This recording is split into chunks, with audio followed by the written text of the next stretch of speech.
1937, Anna Bórkófská, a young girl from a well-to-do Polish family.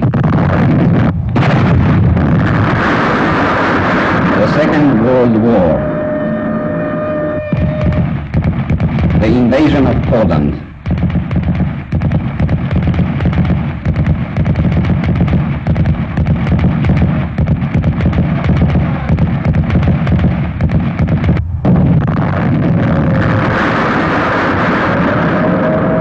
The exodus begins.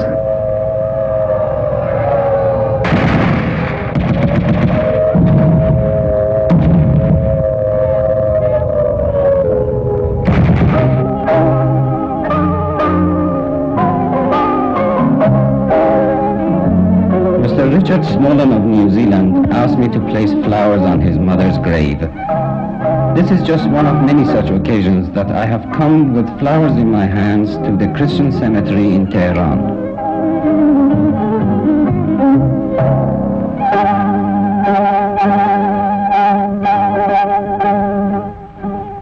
Na jesieni przed wieloma laty rzecz okrutna się stała. Przyszła wojna i z rodzinnej chaty siłą w światło wygnała.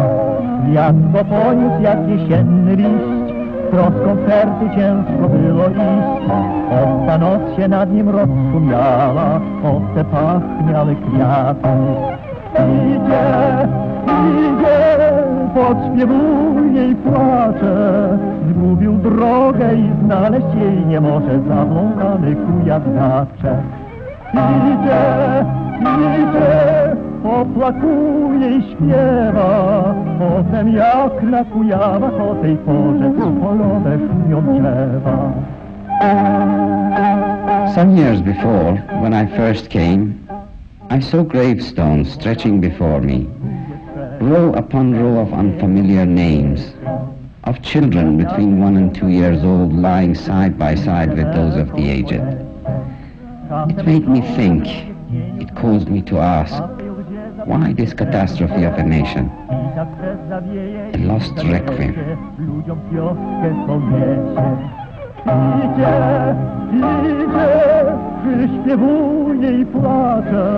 This started me on my quest. My obsession to find the answer led me and my film crew to many places, and a moving story began to unfold before us. Dopiero wtedy będzie, gdy powróci na Kujaw.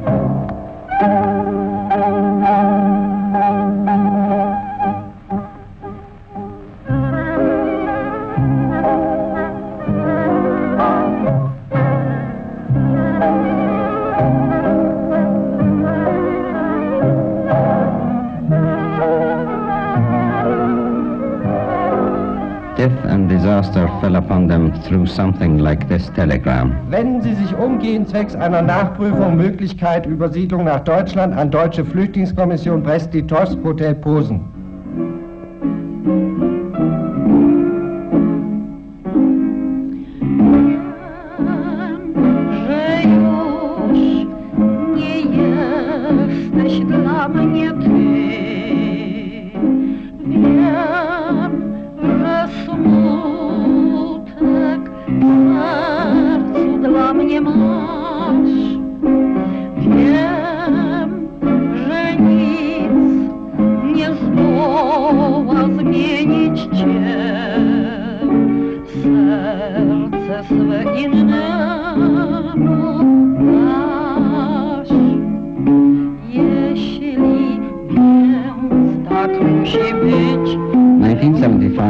Tehran.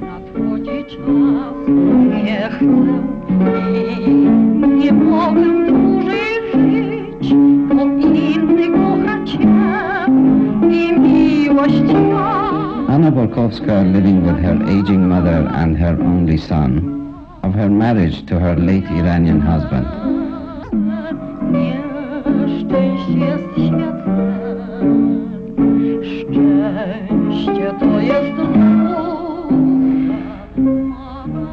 چجور آمدم در ایران؟ 3 سپتامبر می رفتیم با مادر که بریم بیرون از ورشا، چون نمیشد دیگر، اینقدر بمباردمان سخت بود که مادر اصلا نمیتونست بمونه. با هزار سختی که از دکتر گرفتیم اجازه، رفتیم تو ترن نشستیم و میرفتیم تا غروب. چند دفعه بمباردمان کردن، آخرش دیگر از ترن رفتیم بیرون چون نشد دیگر. خیلی ترسیدیم چون همشو شیشه شکسته، گله مسلسل. و رفتیم پیاده با همه مردم که رفتن، تا تاریک بوده، تو شوسه می رفتیم. بعد فکر کردیم که نزدیک صبح که میشه که دوباره بمباردمان شروع میشه، بریم طرف ده. چجور فهمیدیم ده کجا؟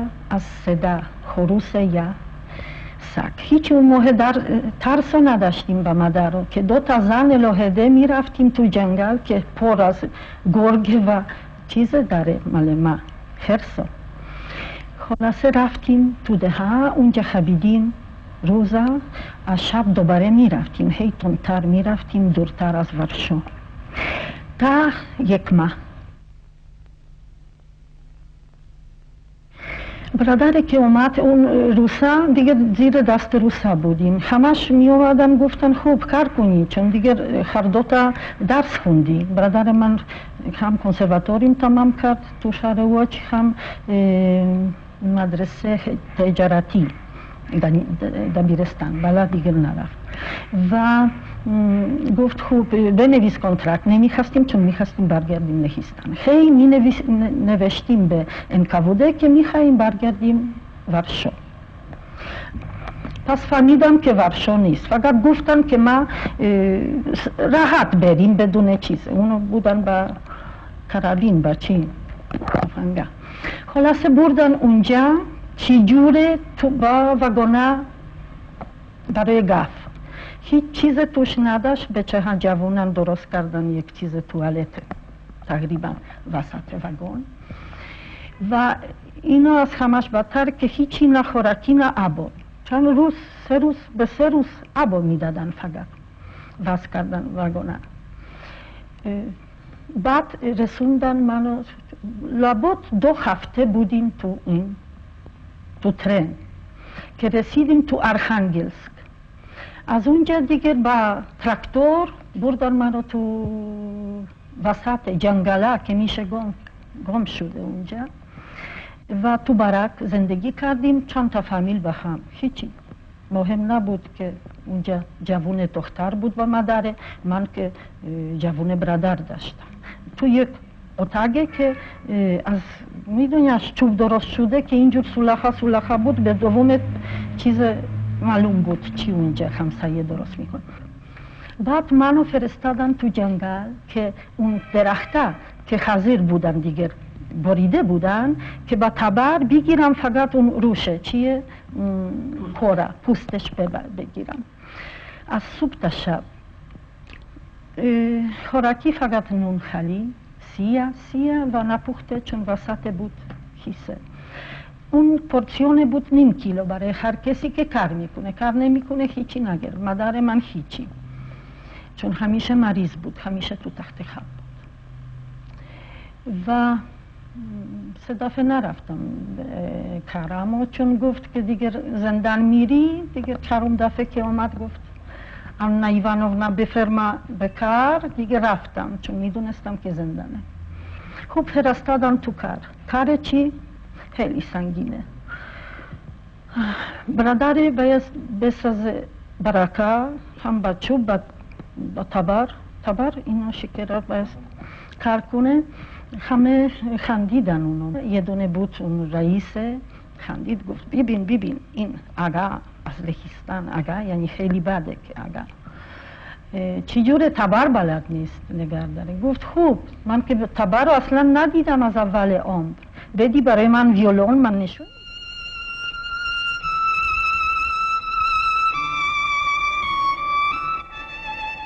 Perhaps the sea has also forgotten those travelers of long ago.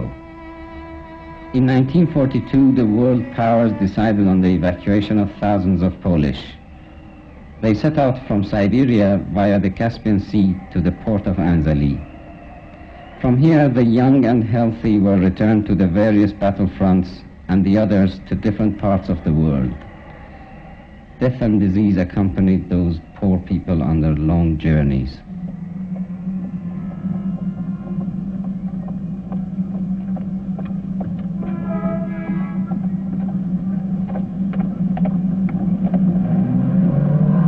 In my search for the Lost Requiem, I met an old photographer who had taken pictures of those Polish refugees on their arrival at port of Anzali.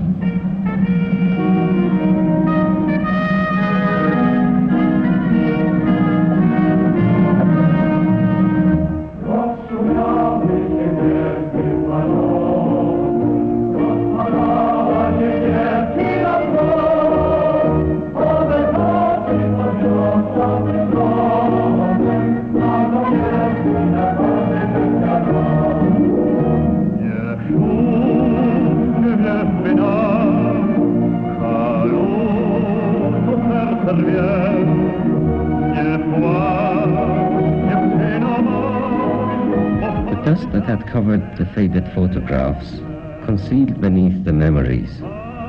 The constant drizzle of the north is still bent upon this task, and I tried for some moments to overcome the rules of time and nature.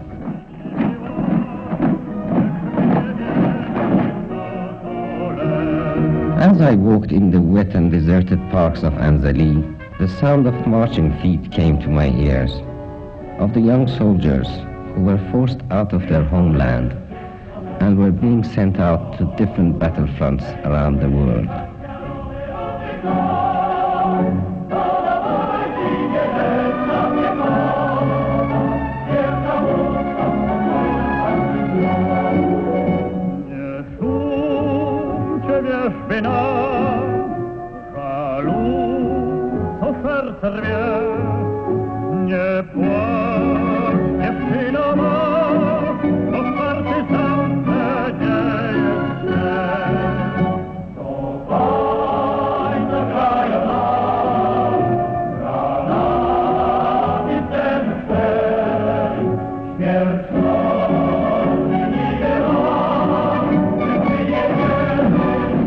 The sound of their young voices full of hope filled my mind. Their chorus, pleading with the wish to return to their own land. And the sound of the orphans' happy play, able to forget through their innocent youth their miseries for a while.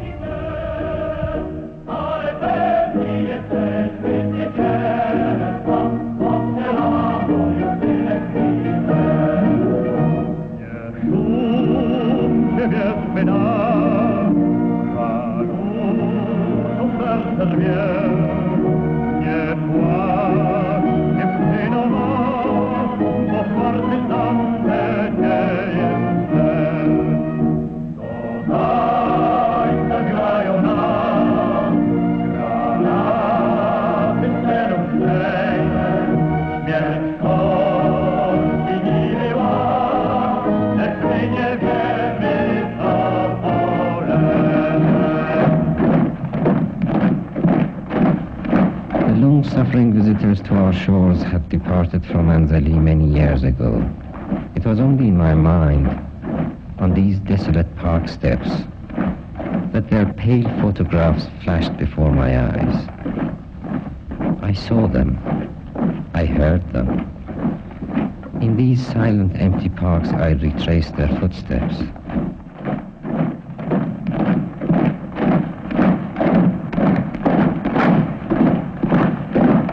بله چند سال پیش 25 سال میشد ما همین روز بود که برف و باران بود برف خیلی زیاد آمده بود ما پا شدیم صبح دیدیم چند کشتی لهستانی آوردن ریختن پهلوی اینا جا نداشتن اینا شیر و خورشید بود سینمای شیر و خورشید یک ایتا اونجا ریختن یک ایتا 4 مرتبه هم الان دادگستری است اونجا ریختن بالاخره اینا خیلی وضعیتشون ناجور بود لاغر اندام بودن مریض بودن اون وقت اینا را پول دادن بالاخره اینا آمدن تو بازار جینس خریدن.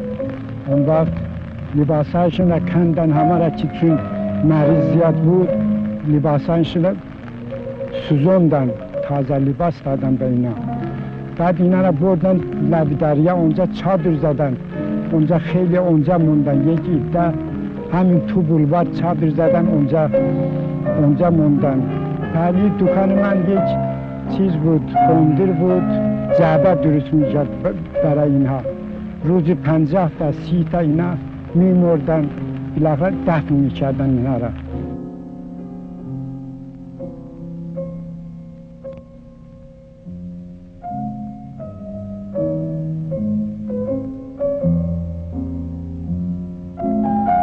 Does it mean that where the grass and weeds grow tall, the memory of disaster is left beneath to lie forgotten?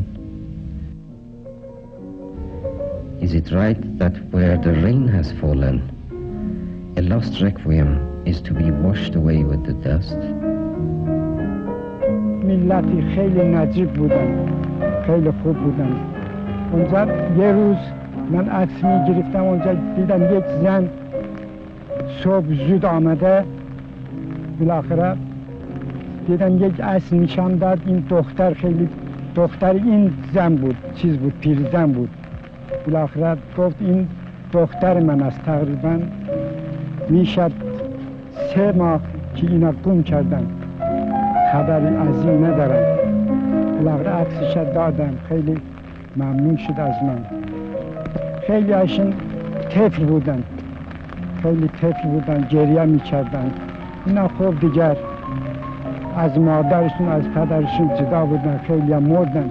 این قبره را که میبینی اینا مالی همین لوستانی هست. اینچونه عکسی که گرفتن از این توی عکس اینا هم باشن، اینا هم چیز هم باشن.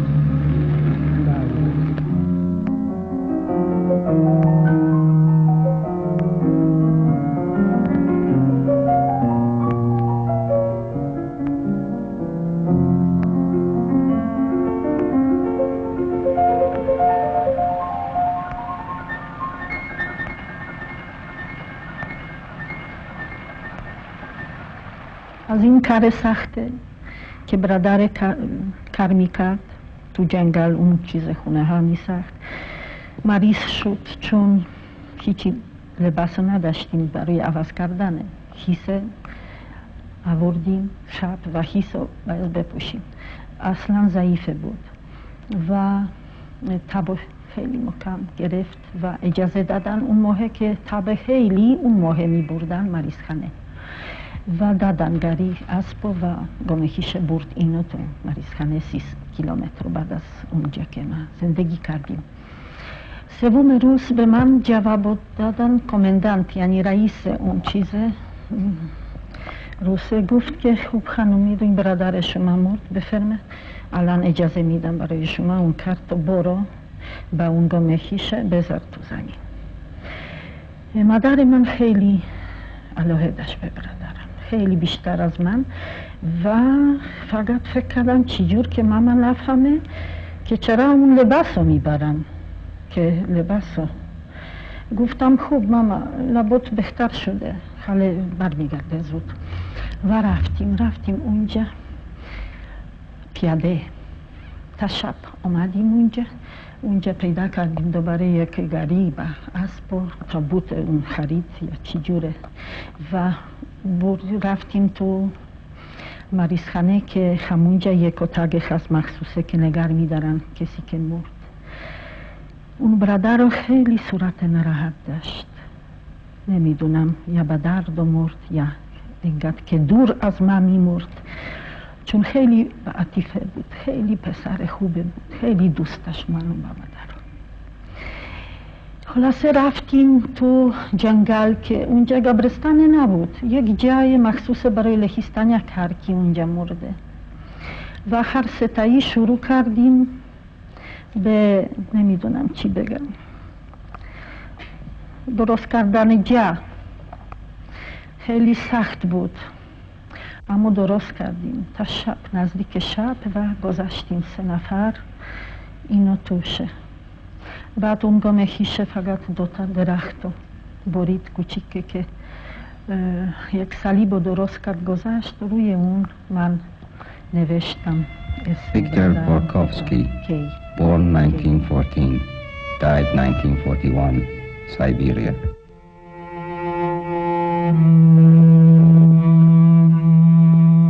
بعد یک دفعه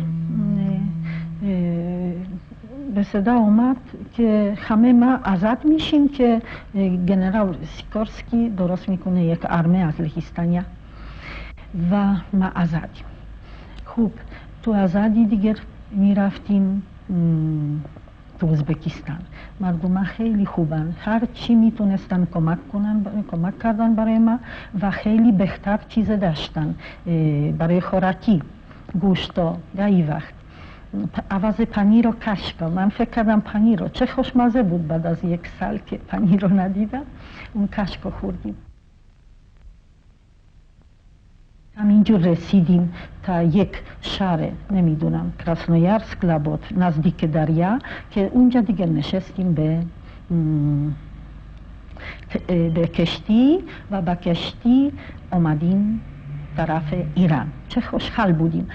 دیگه رسیدیم به چی جور کنار ایران دیگه، اما کجا نمیدونم پیاده شدیم که دیگه تو اتوبوس یک ماشینا بزرگه گاری چی میگن؟ نه یک بزرگ سیاه، نه کامیونه.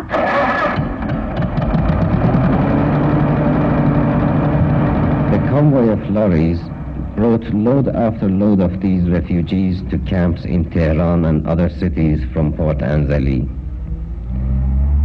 On this journey full of suffering and sickness, death asked and took its toll from these poor people.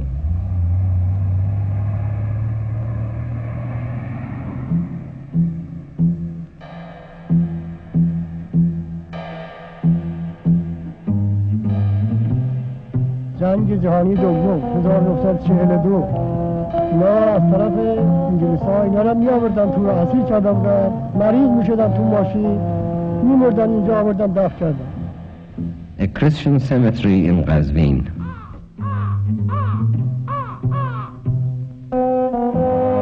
من نگهبان اینجا بودم، من کبکم می‌آوردم اینا می‌کندم، و کشیش آسوریان می‌آورد اینا رو کفاف می‌داد دفن. One old caretaker, one white stone, some lost names in a strange land.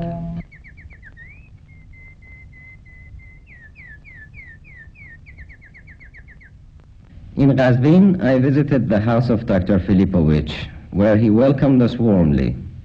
A physician of Polish origin, he related to us the story of his fellow countrymen and their evacuation. For many years, generations of the people of this city knew him and his father as conscientious doctors who had devoted their lives to serving the people. تابستان پاییز در این مدت بود که از طرف مرز شوروی به ایران عده‌ای لهستانی وارد شدند و به تهران رسیدند. در تهران مریضخانه توسیع شد در قسمتی که امروزه دانشگاه پزشکی قرار دارد و مریضخانه‌های دانشکده پزشکی. دولت ایران اون محل را برای مریضهای لهستانی‌ها قرار داد و منم سرپرست این مریضخانه قرار گرفتم. در حدود 1 سال در این بیمارستان من کار کردم. مریضخانه به وسعت خیلی بزرگی رسیده بود. 2000 نفر بیمار بستری بودن، 55 نفر پزشک کار میکردن در این بیمارستان و 500 سیستر کار میکردن. در یک روز 150 نفر وارد میشد و 150 نفر از بیمارستان خارج میشد. مرتلیت خیلی بزرگ بود. 30% از مریض ها میمردن. چرا؟ 3 عدد از بیماری های خیلی قوی غافلگیرشون کرده بودند. از همه مرض شدیدتر تیفوس بود که در اون موقع درمانی نداشت و این تیفوس بیشتر مریضا را از بین می برد. در ردیف دوم مالاریا بود که اینم شیوه زیادی داشت و در افراد خیلی لاغر و اونهایی که مدتی بی خوراک مانده بودن معالجهشان دشوار بود و تلفاتی هم ایجاد می شد. در ردیف سوم پلاگرا بود که مرضی که از بی‌غذایی و بی‌اشتهایی پیش میاد و درمانش همون غذا دادن است و ویتامین های مختلف که آدم دوباره به حیات برگردد. اون است که امروزه اگر در قبرستان کاتولیک ها در تهران قرار بگیرید میبینید که خیلی زیاد قبرایی هستند که همون اون موقع تاریخ دارن 1941 42.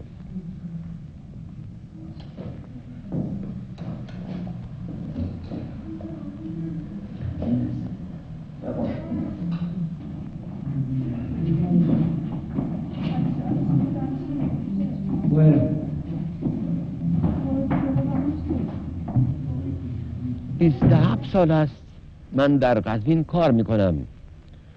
آدم به قزوین که پدر من اونجا کار پزشکی 40 سال انجام داده بود و در اواخر آمدن بنده سخت مریض و بیمار بود که در حدود 5 سال پرستاری او را انجام میدادم. در همین مدت مریض ها عادت کردن به شخص من و منم دیدم که کاری که انجام میدم در قزوین به اندازه ارزنده است که خودش برای من یک موافقت کامل است.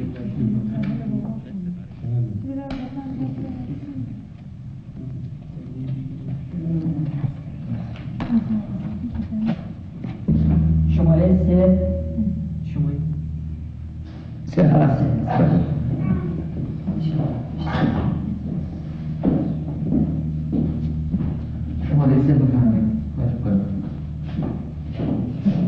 میرم به سال 1944 بهارش که در اون موقع در ایتالیا و در جبهه جنگ به طرز داوطلبانه در کوه مونتکاسینو در نبرد بزرگ تاریخی حضور داشتم. شبی که این نبرد شروع می شد ساعت 11 800 توپ متفقین آتش باز کردن به این کوه عظیم که آلمانی ها خیلی اونجا فعالیت دفاعی برقرار کرده بودند. 800 هواپیما موج به موج پرواز میکردن و بمب‌ها را میریختن سر این کوه. به این ترتیب تا ساعت 3 بعد از نصف شب رسید. در این موقع بود که حمله شروع شد و پیاده نظام رفت به تصرف کوه.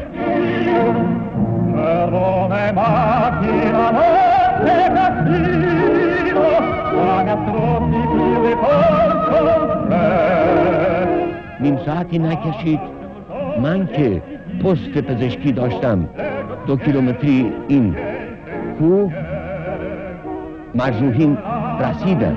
و چطور رسیدن؟ من دیگه خیال نمی‌کردم که آدم مجروح میرسونن.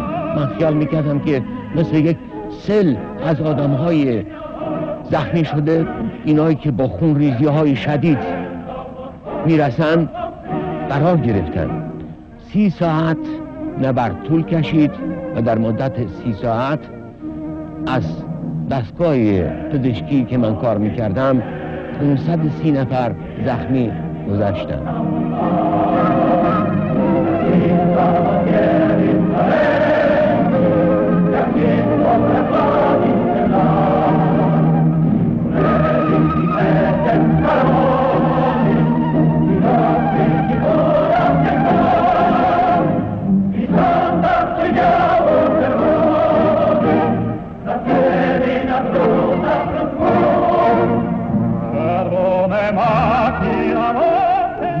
A church in Tehran, 1975.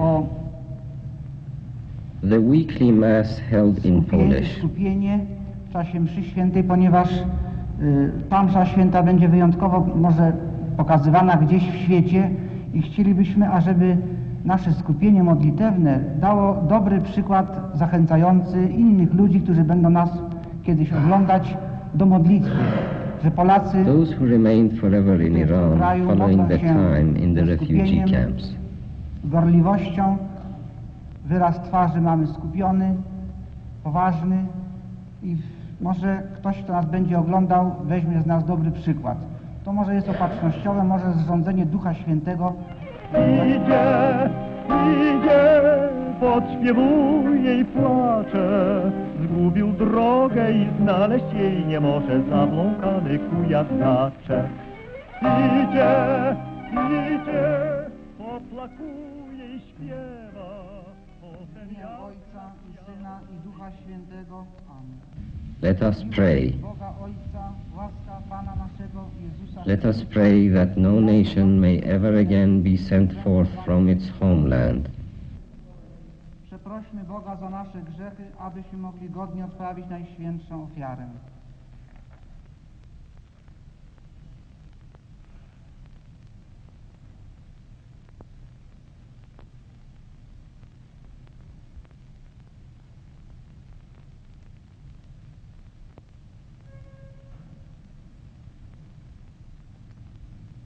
Spowiadam się Bogu Wszechmogącemu i wam, bracia i siostry, że bardzo... Idzie, przyśpiewuje i płacze, swoją troską się żali wszystkim wszędzie zablokał. Błagam Najświętszą Maryję, zawsze Dziewicę, wszystkich aniołów i świętych i was, bracia i siostry, o modlitwę za mnie do Pana Boga naszego. Niech się zmiłuje nad nami Bóg Wszechmogący i odpuściwszy nam grzechy, doprowadzi nas do życia wiecznego. After 40 years, from the many of the thousands of homeless who came to Iran, roughly 100 remained. The rest have left, died, or were killed.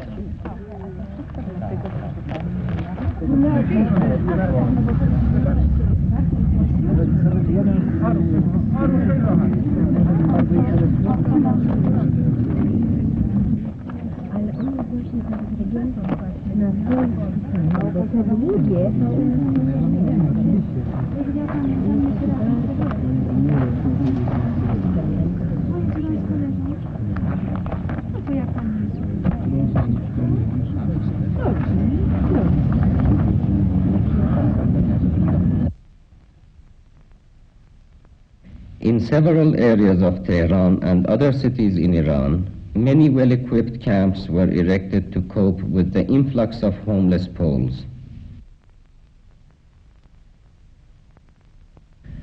The story of Mrs. Ludwika was an example of that. She was happy that she had found contentment with her Iranian husband after years of wandering.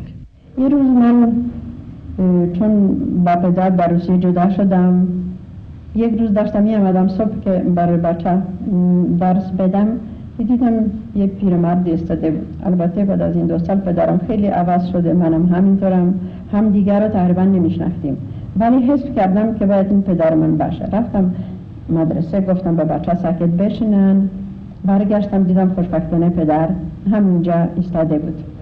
خب بعد از دیگه اومدم نزدیک، پرسیدم اسم پدرم چی هست، پدر دیگه اون مهمنوشه نه، ولی که از اون به بعد. But for the majority, the camps of Tehran were not the end of their travels. The war of the superpowers called for more lives. The Polish men and women were sent to the front lines, Monte Cassino, Tobruk, the Battle of Britain.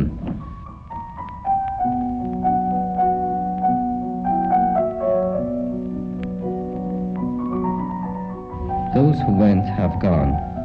Those who died are silent.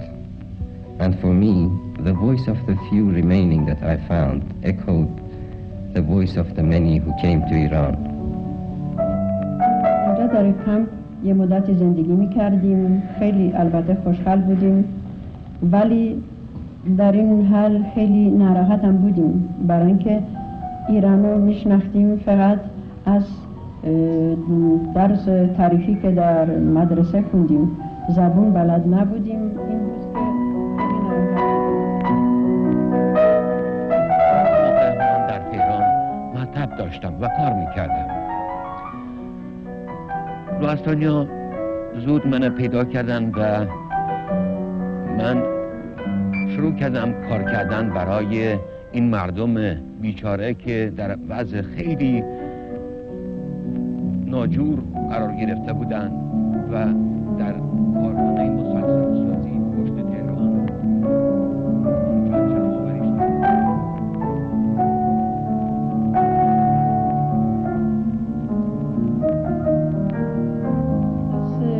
چند هفته آمدیم تهران. در تهران همه چیز اومده بود برای ما. چند تا کمپ درست شده و جدن از لحاظ همه چیزش راحت بودیم، چه از لحاظ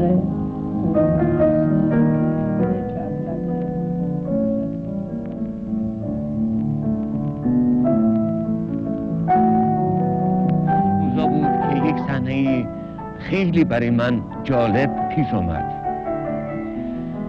وقتی که از کار برمیگشتم به سمت تهران از کارخانه مسلسل سازی میدیدم که عده کثیر ایرانی‌ها میان با بخچه هایی که توش غذا بود، لباس بود، کفش بود و اینقدر زیاد بودن.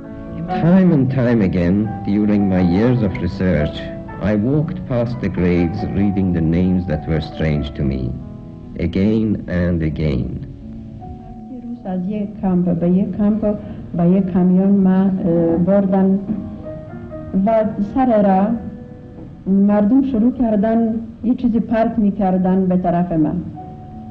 ترسیدیم، اول فکر کردیم اینو باید یه سنگی یه چیزی باشه. بعد معلوم شد که مردم پرتقال و نارنگی و این چیزای همینجوری توی کامیون برای من میریختن.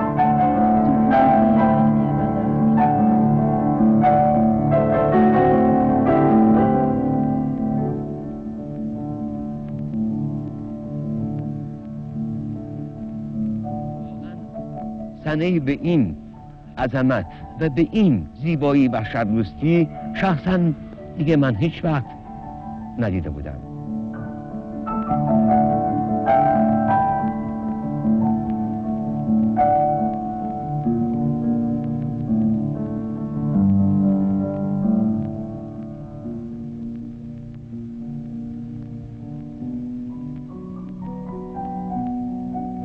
ملت نویسنده واقعا ایران و ایرانیان رو دوست داره از ته دل، مخصوصا اونها که در حدود 300 الی 400 هزار نفر موقع جنگ به ایران اومدن و از ایران عبور کردن. دلیل این محبت و این دوستی اونا من فکر میکنم بیشتر 3 نقطه به خصوص ملی ایرانیان هست که فوق‌العاده مورد توجه لوستانیا شده: مهمون نوازی، مهربانی و انسانیت.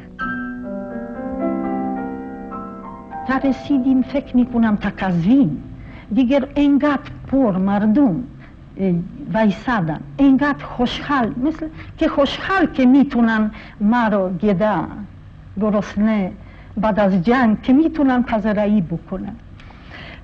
اونا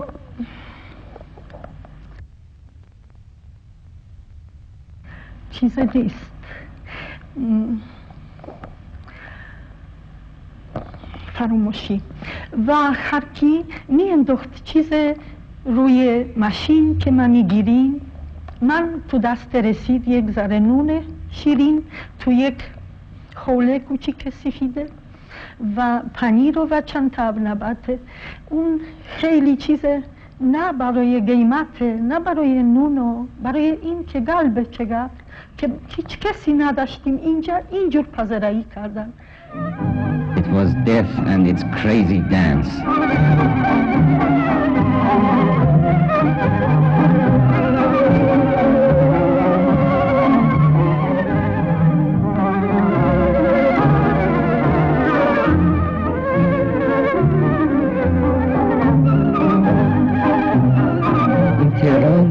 Lazar Street, I found a small chocolate factory which was once the Polonia bar and restaurant.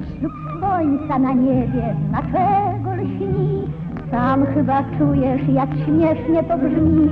Pewnie już o tem słyszałeś, mój złoty, że są pewne rzeczy, o których nie Polonia means Poland, and many Polish women had no choice but to come to places like this to keep the company of the soldiers of the Allied forces who came to Iran during the war.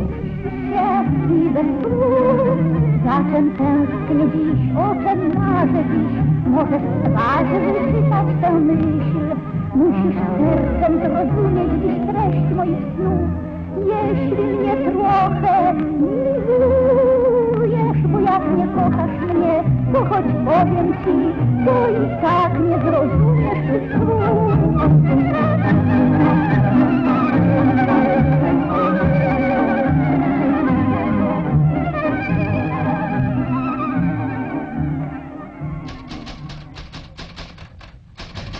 With the passing of time, those who remained in Iran had to accept the new living conditions, and in order to make a living, had to try varied occupations.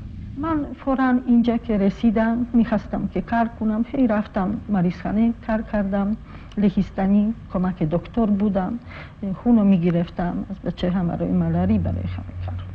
بعد که بسته شده اون هزار و تخت خواب اونجا، بعد دیگه دوباره رفتم کار کردم، بودم اسیستنت دنیوساز.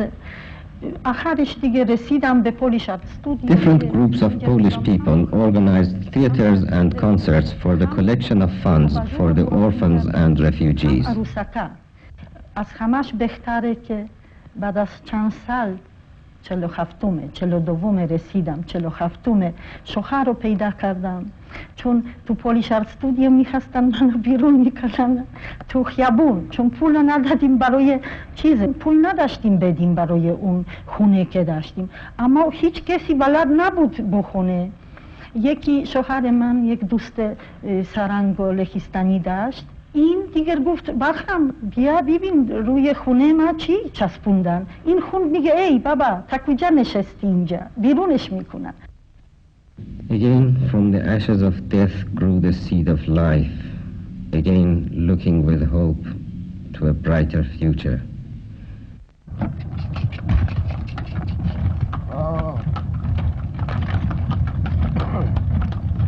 Many of those who left Iran later returned to revisit their past memories. After 2 years staying in Soviet Union, I was 10 and at the time very, very ill. From Krasnovodsk, we've been transferred by boat to Bandar Pahlavi. When I arrived, I was very, very ill. I practically didn't walk, and I was without my mother. I've been placed by her to the orphanage for a simple reason that she didn't have much hope to leave Soviet Union, and been told that children in the orphanage can go with the army to Persia. To me, it's a very moving moment, because when I arrived to Bandar Pahlavi, I didn't walk. I was on quarantine there for about 2 months, and then I was placed in the bus, and through the mountain I arrived in Tehran. And I arrived in camp number 3. It was a beautiful place, full of trees, bushes and running water. And what moved me most on the gate was my mother. She took me on her hands and carry me to the tent. I was actually hopeless at that time.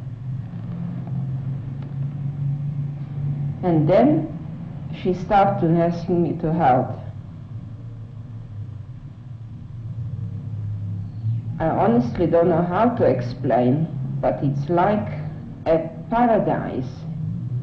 To me, it's a Tehran was a meaning of a paradise for a green, water, kind people, a lot of fabulous fruits that I was really lacking of.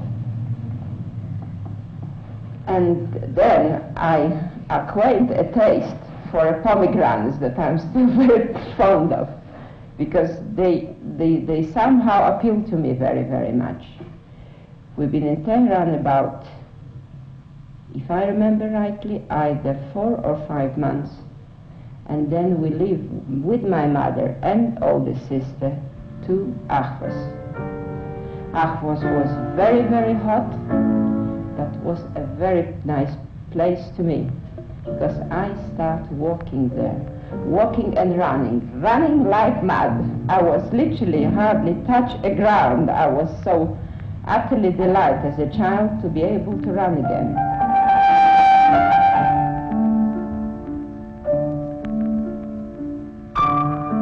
(1975) Christian Cemetery in Ahvaz.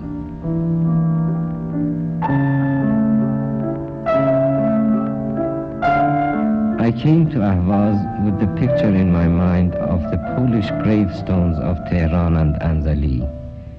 I knew that here also many had died from disease.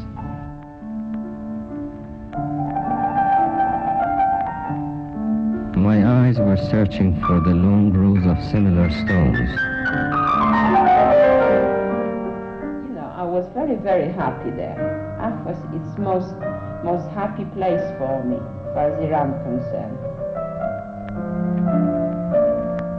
Again, a white memorial stone.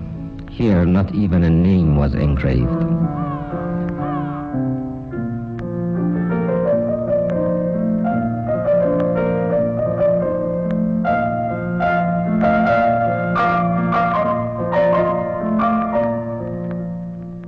A surrounding of stones is all that remains to show where the graves once lay. I remember going to Ahvaz shopping with my mother. I also remember a last ride on the horse carriage through the bridge to Ahvaz. That's the last time I got to really ride on the horse carriage.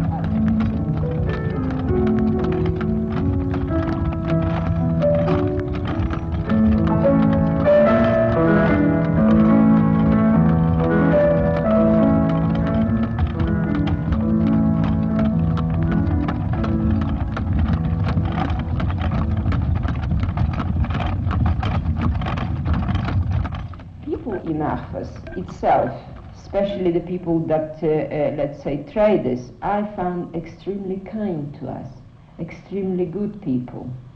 And all the nice things I can say about Iranian, that they treat us with the human attitude. In other words, they literally welcome us here in this country. And they, how can I explain that it will... They literally represent something utterly reversed that I've been previously 2 years through. In other words, I've been accepted as a human again from a country that as a young child I never knew its exist. So it was really a pleasant thing to say that Iran, I owe Iran actually my life. The Polish camp in Ahvaz was once in this neighborhood. Camp in Ahvaz, it was a sort of very odd of a camp, because we live in bricks buildings that, to best of my knowledge, was built for horses, was very, very high. Stables, very likely. Stables for horses, actually. But it's got a great advantage. It would keep cool, you see. It was a lot of air there, and it cool against the very hot sun outside. The people of Ahvaz call this area Campolu, Campolo, Camp Polonia, Polish refugee camp. All that remains is an indistinguishable name. We've been put in the train and we arrived... During 1944-45, the last trains departed, carrying with them those who had been the guests of the Iranians. On the 27th of September 1944, 733 orphans and children who were separated from their parents, together with 100 teachers and wardens, set out from Isfahan for their final destination, New Zealand.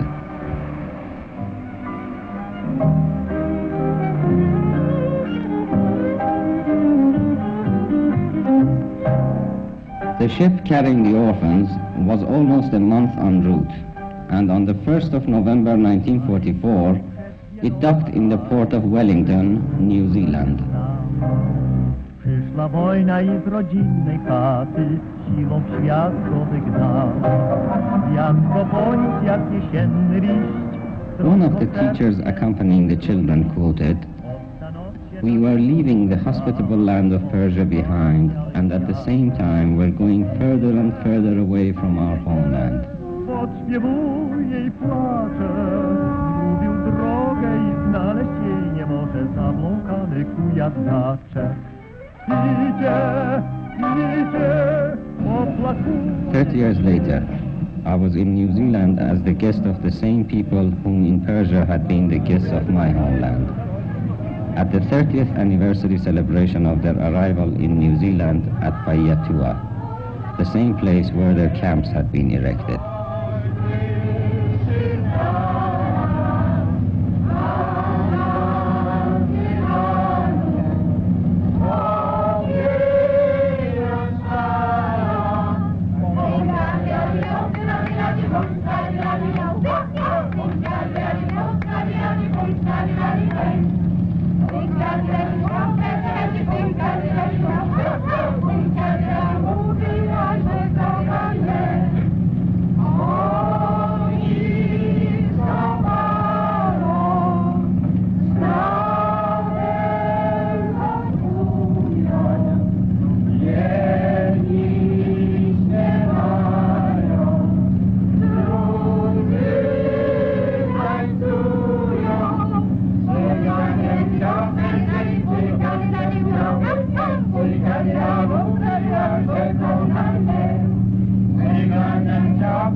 To the world and a challenge to all of us. Every one of us here are aware of the fact that there is only one issue at stake, Here are the fortunate descendants of those very same Polish children who 30 years ago had filled the ancient narrow streets of Isfahan with their songs.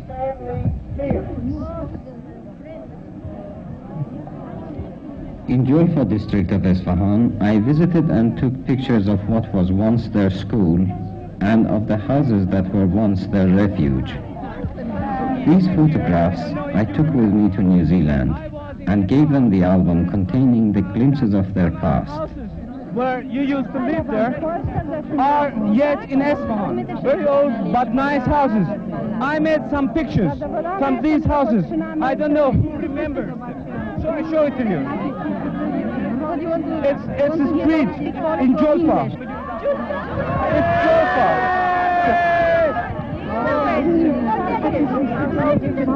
My daughter.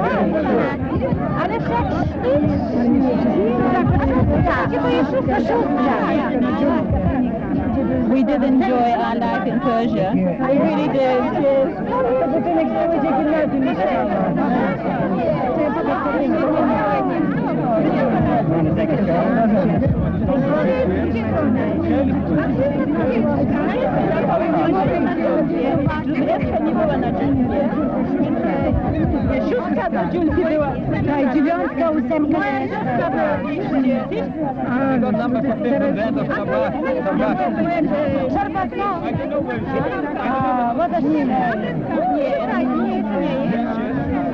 Yes, I know where the car was.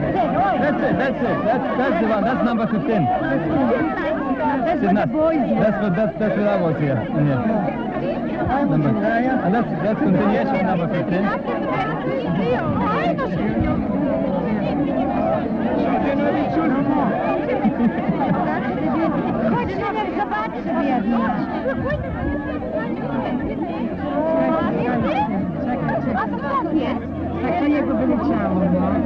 Because of the film. There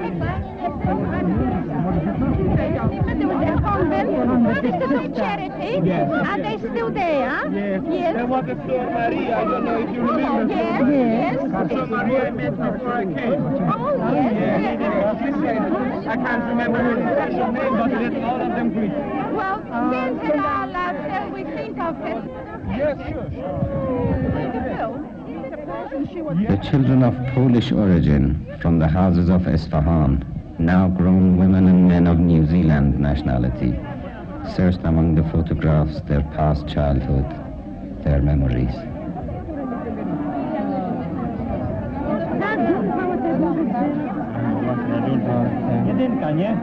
Yes, that's right. Yes, she has a beautiful voice.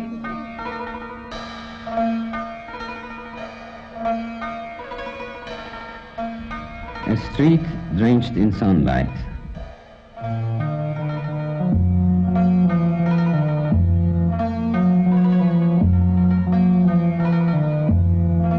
An old caretaker.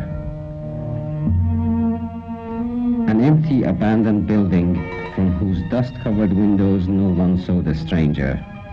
There was no one to see me. On the aging terraces no child was running, and the sound resounding in my ears was not that of the happy, carefree laughter of children, but that of the men and women in New Zealand as they related their past memories to me. February 1943, we had snow, something like that. If you like to have a look at it, it looked very much like that with snow. We have made a snowman. In that particular day, it only lasted for one day, but the snow was terrific. I remember it's our Polish days in Poland with the snow. In 1975, these two old men were living here. Lukas was a caretaker here at the time of the refugee camps. His memories were misted with time.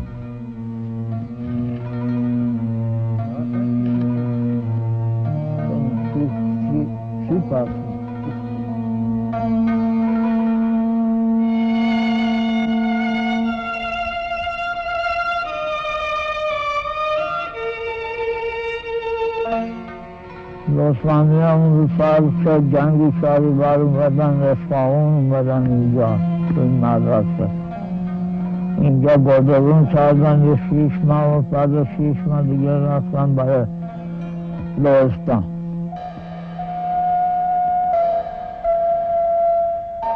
اینجا خوب خوردن و خوب پوشیدن و خوبان را رفتن. بله.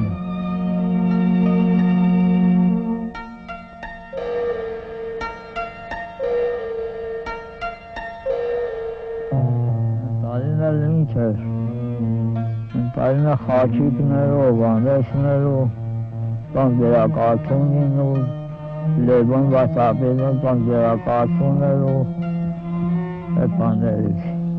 Tariq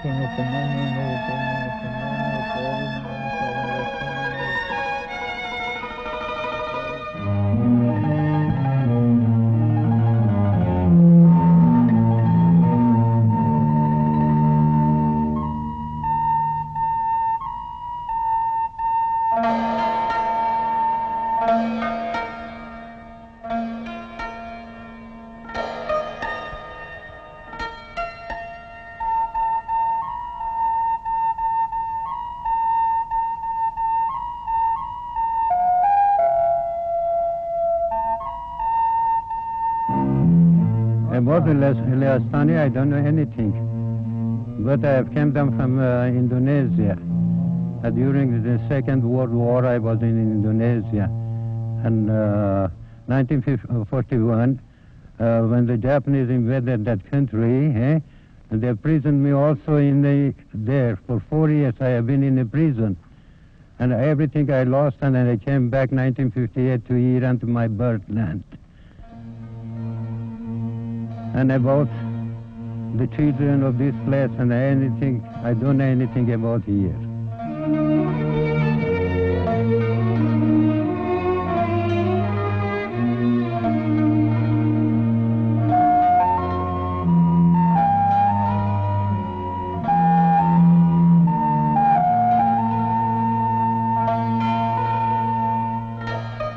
The beginning of the life that was in Persia, that we can recollect, was a really wonderful one, because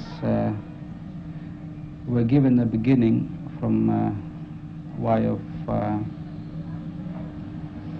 teaching, school, which we did not have for about 2 years, and as I say, particularly school.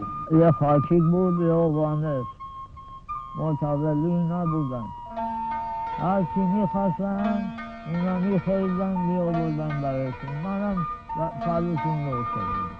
یه 200 تا همینجا بودن، یه 200 تا خونه خاکی تا آبکار بودن، کاسش خاکی که آبکار. اینجا درس هم میخوندن؟ درس نمیخوندن، همینجا میخوردن، اینجا خوابیده بودن. اینجا خوابیده بودن؟ بچه خوبی بودن؟ بچه خوب بودن. A church in Jolfa.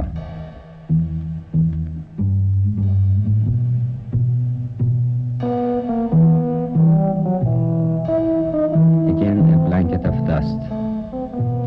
Again the quiet silence.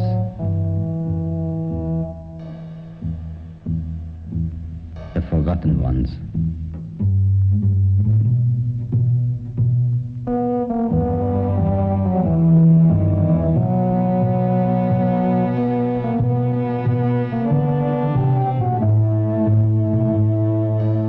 The sounds in my mind came not from here, but from far away across the ocean. On the 9th of April 1942, we arrived in Isfahan.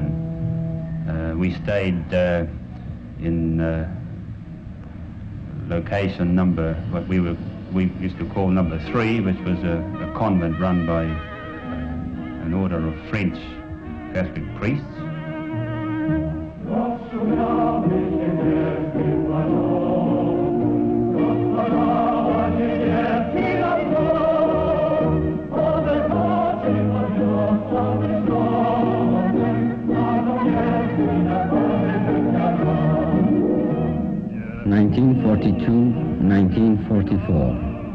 A memorial stone to commemorate the Polish exodus.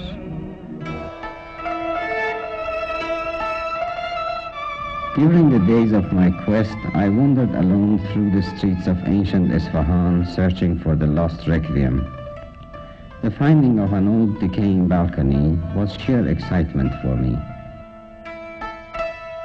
Very happy memory is of a very kind person, and I hope that person is still alive, and I can thank that person very much. Looked through a window, pointed at me, and asked the nurse to give me a bottle of lemonade. I remember it so well that I think I'll remember it to the rest of my life, and I thank that person very much. And it was these pictures playing in my mind that seemed to guide me on my way.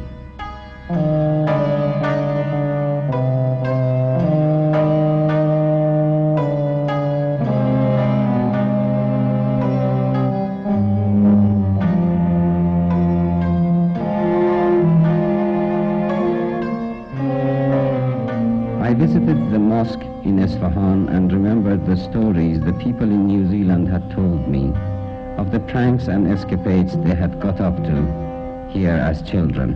And there I remember once visiting a mechet, a mosque, and one of the boys, I think, must have touched a sort of a holy chain or something which was supposed to forgive sins, and I think we were sort of smartly ejected from it, and we didn't realize that we might have been disrespectful or something like that. A stone memorial by a stained glass window in the church is all that remains as evidence of the refugees having been here.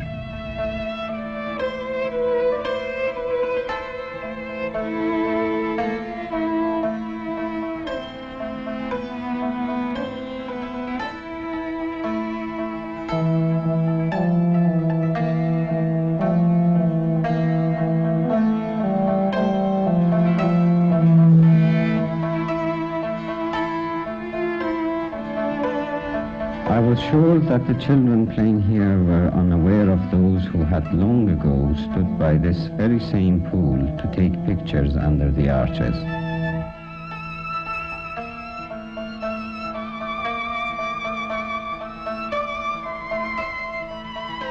Taking photographs for them was always an exciting occasion.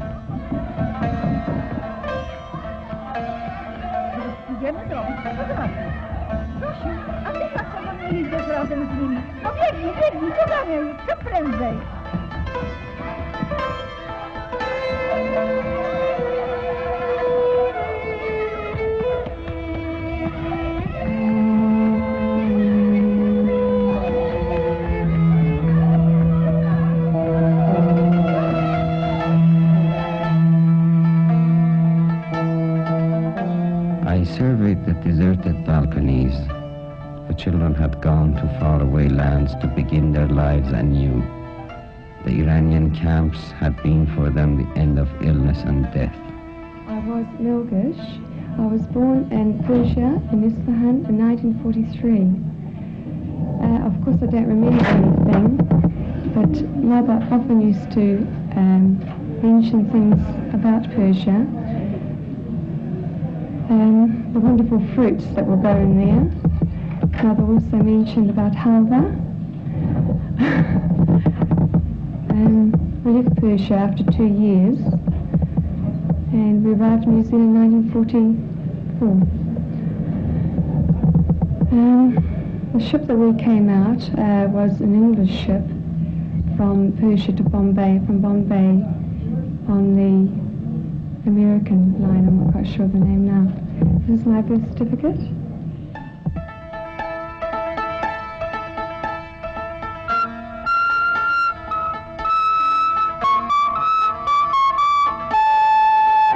In the old deserted garden, I was alone. I looked about me, and printed in my mind were the stories related to me in New Zealand by those who had been here as children those many years ago. We had a happy time in the camps of Isfahan. We played, we learned, we swam, the girls learned carpet weaving. Our governors tried to amuse us with theaters, parties. We all believed that we would celebrate our next Christmas in Poland. we all believed that Iran was our last stop before our return to Poland.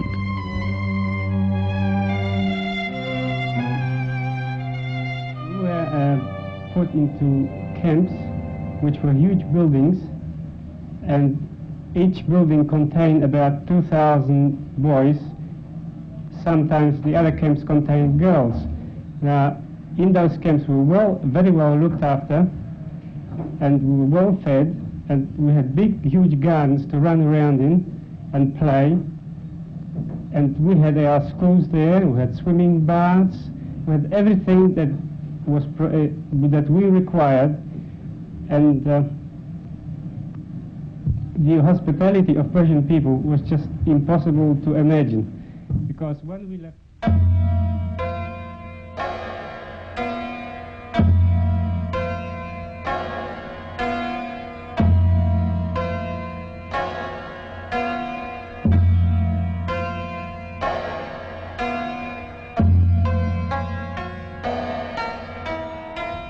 Sometimes I believed that it would be possible for me to break through the barriers of time and space. I saw their faces. I waited, expecting to see the children running along the terraces, or someone calling to me from the windows. No one was there. And suddenly something someone had mentioned to me flashed in my mind. We were on special diets, and they used to give us eggs and eggs galore. So we used to sell them over the fence to the Persians for halwa and other things. And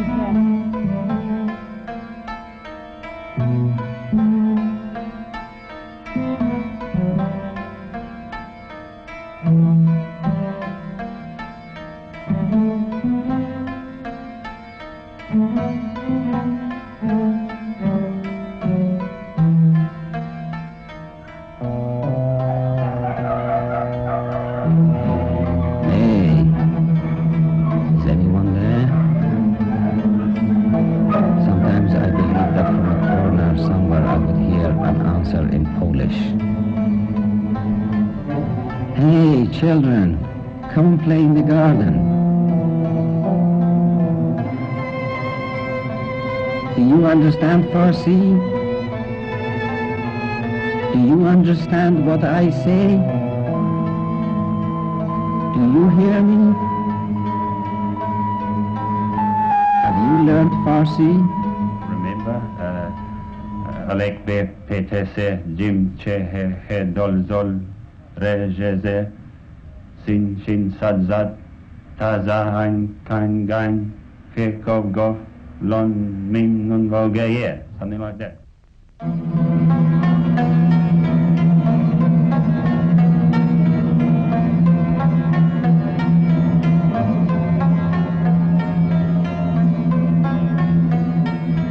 Come, children, let us sing together.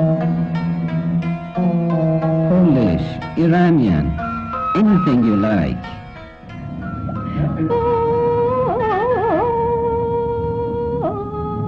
Something like that, I'm not quite sure.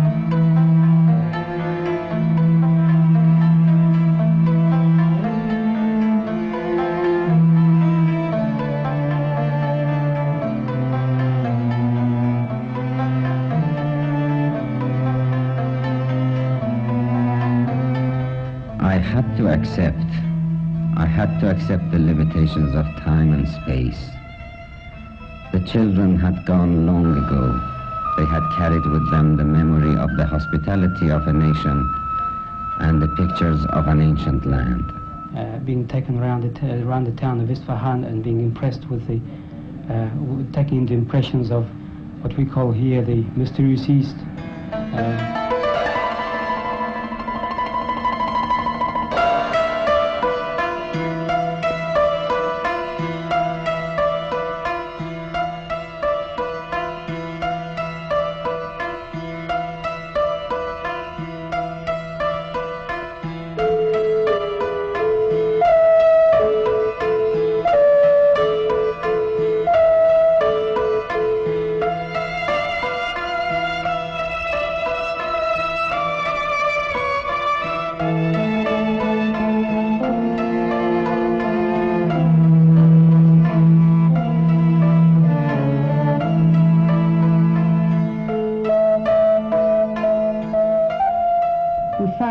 that really good people still exist in the world. We came full of lies, full of disease, full of epidemics, and nobody asked us for certificate of health. Nobody asked us if we were capable to do a good day's work. They took us as we are, poor, homeless, disease-ridden people. Unfortunately, after 3 weeks, my mother died in Tehran. Thousands of Polish people died there, but we still remember Persian hospitality, Persian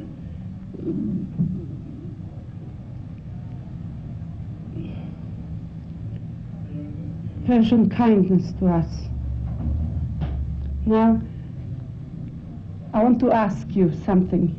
Yesterday, during our anniversary celebrations, I saw a photo of those two girls in the photo album showed to us by your cameraman. In it, I saw Ada and Marysia Sikorska. Ada was really my friend.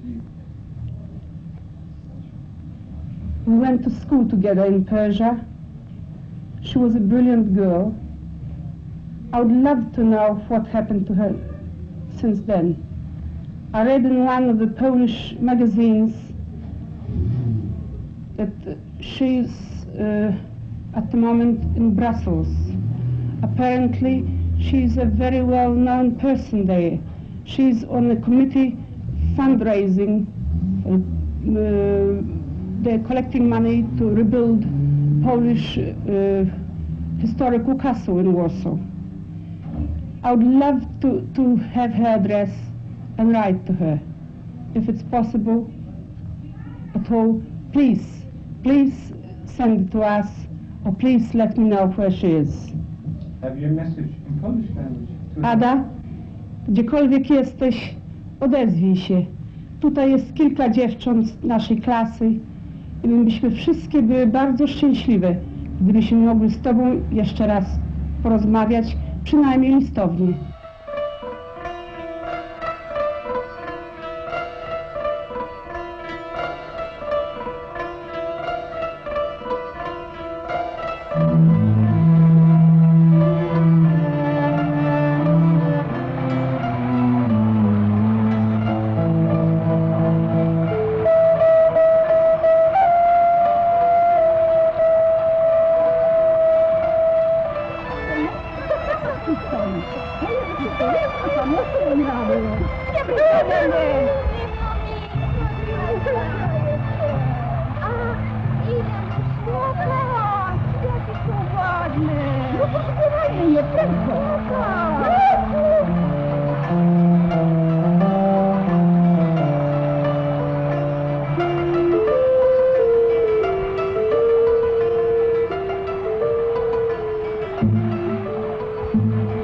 Nature's cleansing waters wash away the hate and injustice of catastrophes and inhumanities.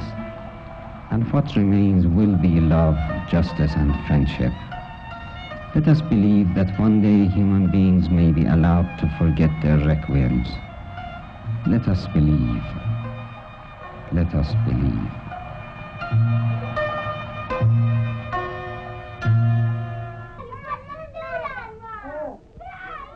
Nina's birthday party, daughter of Richard and Sophie.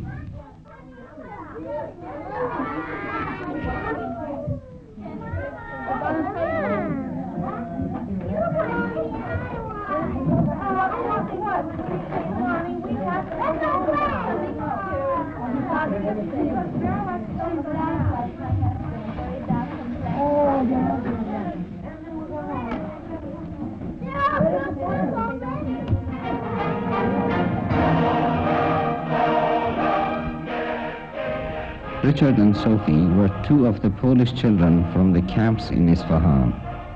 They invited me to their daughter's birthday party in New Zealand, where they have found a good social position and a new life.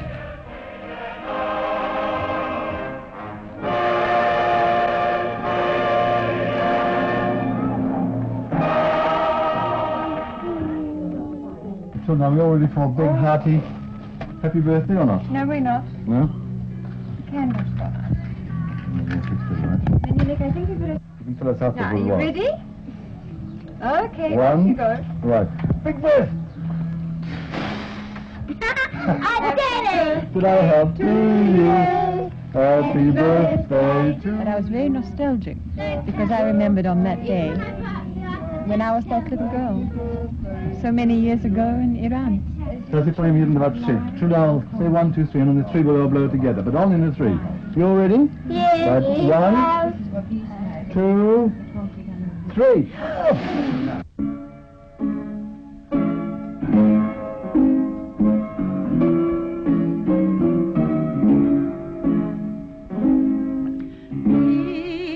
Anna Bورکوفسکا's son, Ghulam Reza.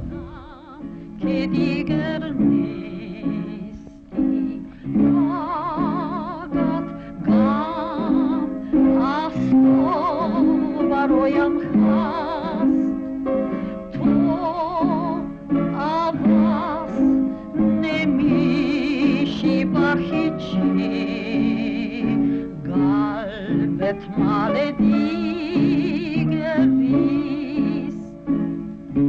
اگر اینجور باشه که ما باید جدا بمونیم نمیتونم زنده بدون تو چون کسی دیگری عاشق توست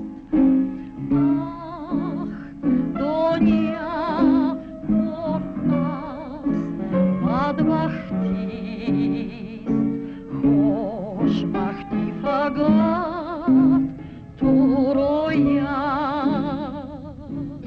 The Polish people in Tehran every year still commemorate the memory of their loved ones and lay flowers on their graves.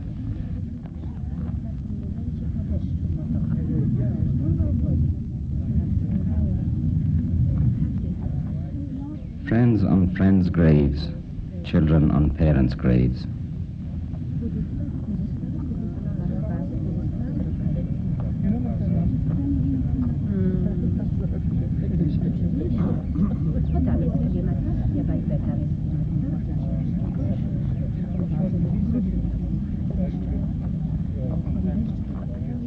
And the generation of grandchildren have no memory of the past, only a hope for the fulfillment of the future. Polish celebration in New Zealand.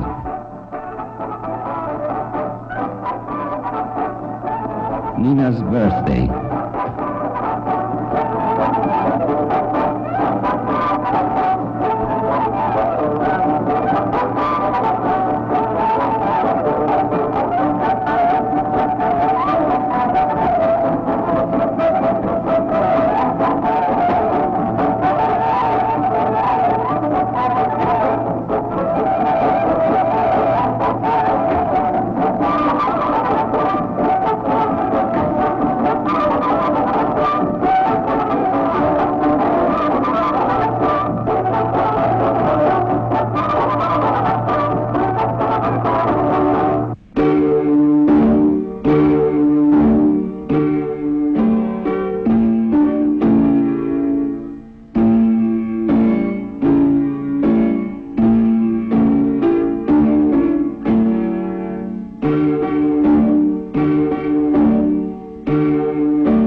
تا حد کمی، زیاد نه. زیاد نه؟ نه. هیچ وقت نشستی باهاش صحبت بکنی؟ نه. نه؟ برات مهم نبود؟ نه. اصلا؟ چرا؟ چون یه چیزی بود گذشته بود دیگه. فکر نمی‌کنی دوباره تکرار شه؟ تا حد خیلی کمی. ممکن نیست تکرار شه؟ ممکن نیست. برای هیچکی؟ چرا ممکن هست، ولی من زیاد فکر نمی‌کردم، فکرشو نمی‌کردم. هیچ وقت. فکر می‌کنی مادرت خیلی سختی کشیده؟ بله. خب الان تو رو داره نه؟ بله. سعی می‌کنی این سختی رو جبران بشید؟ بله. چجوری؟ با تعویض رویه خودم. یعنی چیکار؟ یعنی اون عادات، اون رفتاری که قبلا داشتم سعی میکنم عوض کنم، چون اون رفتاری که قبلا داشتم باعث میشد که مادرم یه مقدار ناراحتی براش ایجاد بشه. پس مادرتو ناراحتم کردی؟ بله. با اینکه میدونستی زمان جنگ اینقدر ناراحتی کشیده؟ بله. فکر میکنی خیلی هم مثل این کارو میکنن؟ نه. فقط تو کردی؟ دیگه نمیکنی نه؟ نه. واقعا فکر میکنی؟ واقعا. میدونی پادرت فقط تو رو داره نه؟ بله. میدونی خیلی سختی کشیده نه؟ بله. میدونی این سختی ها برای همه ما میتونه تکرار شه نه؟ درست. فکر میکنی؟ واقعا میتونی کمکش کنی؟ بله. که یادش بره؟ بله. مرگ برادرش؟ بله. میتونه یادش بره؟ سعی میکنه. فکر میکنی یه چیزی که آدم هرگز بتونه یادش بره؟ نه، نمیتونه یادش بره. مرسی.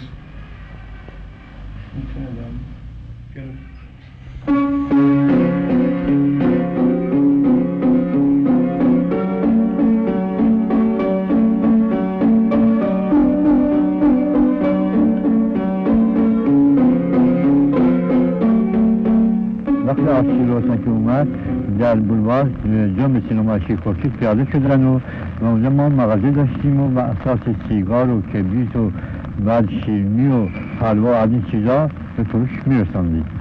بعد از اونها که روسانیا تو سینما میرفتن میخوابیدن و سینماشون تو سینما آسایش میکردن و صبح که ساعت 7 صبح میشد میرفتن زیر بولوار رو برای نماز اونجا نماز رو برگزار میکردن و کارشون همین بود.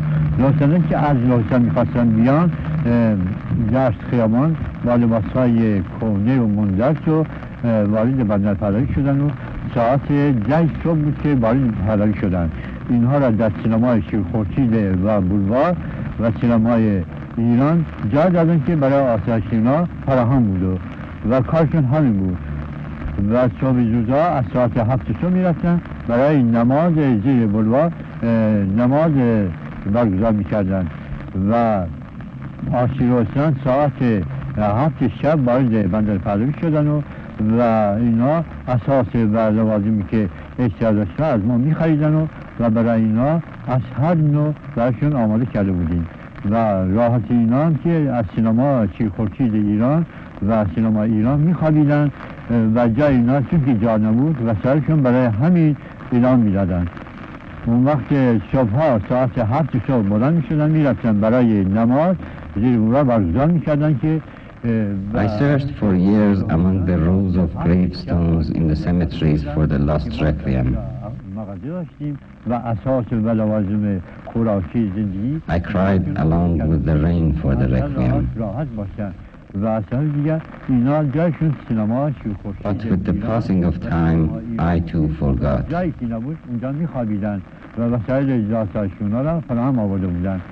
و صبح زودم ساعت 7 صبح بلند میشدن برای نماز میرفتن زیر بولوار برگزار میکردن و آتش روستان ساعت 7 شب وارد بندر پهلوی شد و اونجا از ما اساس زندگی و آسایش همه چی میخریدن. اون وقت ساعت 7 صبح بلند شدن و میرفتن زیر بولوار نماز برگزار میکردن. روستانیان که وقتی که وارد ایران شدن چون که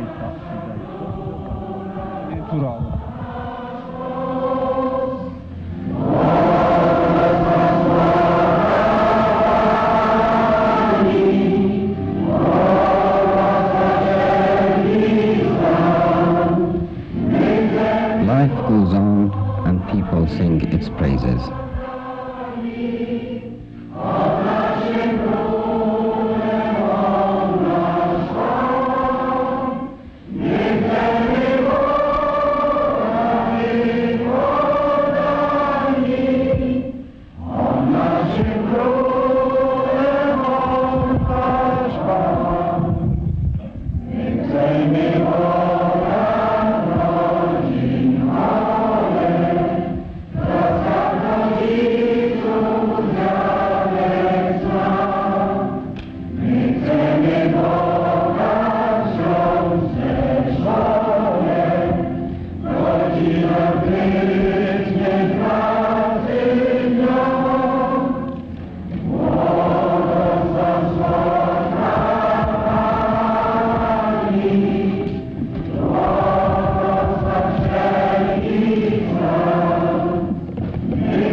4 years after my last interview with Ghulam Reza, Anna Bورکوفسکا's son, he died of a heart attack.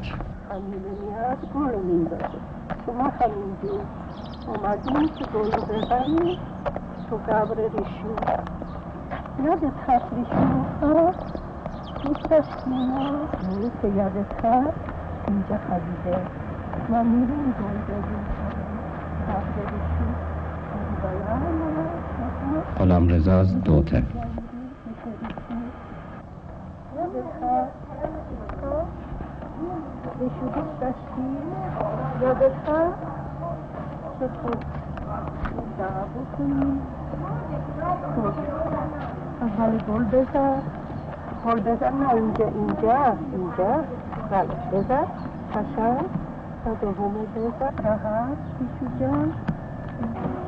بیا اینجا الان دعا بکنیم که راحت بخوابه بیشو جان خوب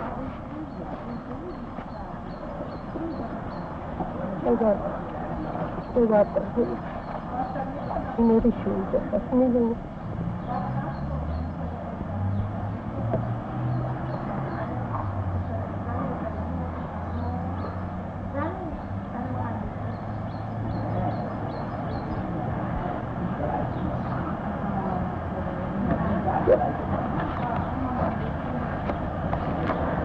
دیگر ندارم سر من مرد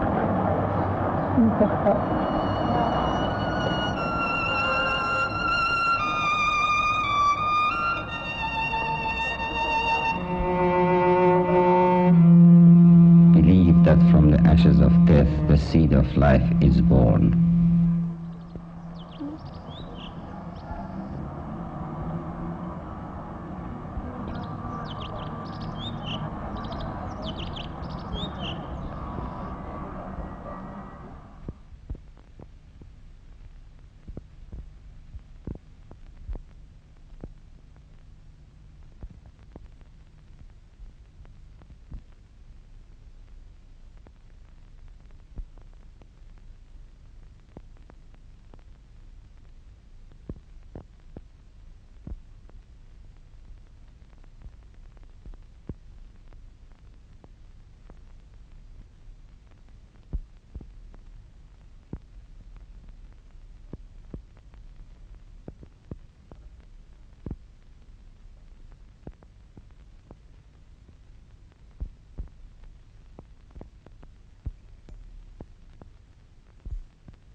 Jesieni przed wieloma laty, że to okrutna się stała. Przyszła wojna i z rodzinnej chaty siłą światło wygnała. Wiatr poniósł jak jesienny liść, troską sercu ciężko było iść. Obca noc się nad nim rozszumiała, obce pachniały kwiaty.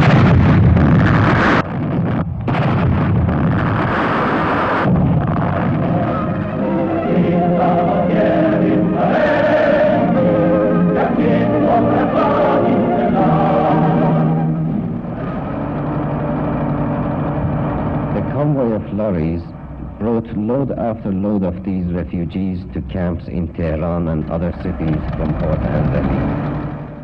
خیلی هاشون طفل بودن، خیلی طفل بودن، گریه میکردن. اینا خب دیگر از مادرشون از پدرشون جدا بودن، خیلی هم مردن. این قبره را که میبینید اینا مالی همین لوستانیا هست. برای خوراکی گوشتا گاهی وقت عوض پنیر و کشکا، من فکر کردم پنیر رو چه خوشمزه بود بعد از 1 سال که پنیر رو ندیدم اون کشکا خوردیم. از همه مرض شدیدتر تیفوس بود که در اون موقع درمانی نداشت و این تیفوس بیشتر مریضا را از بین می برد. اینقدر خوشحال، مثل که خوشحال که میتونن ما رو گده گرسنه بعد از جنگ که میتونن پذیرایی بکنن. اونو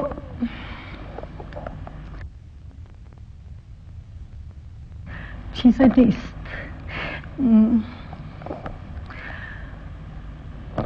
فراموشی.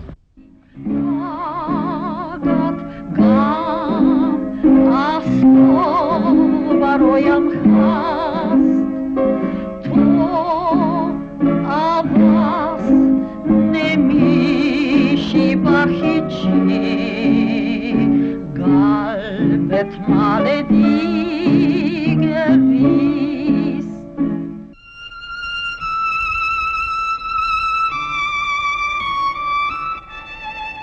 Perhaps the sea has also forgotten those travelers of long ago. Na jesieni przed wieloma laty, że to okrutna się stała. Przyszła wojna i z rodzinnej chaty siłą światło wygnała. Wiatro poniósł jak jesienny liść, troską sercu ciężko było iść. Obca noc się nad nim rozpomniała.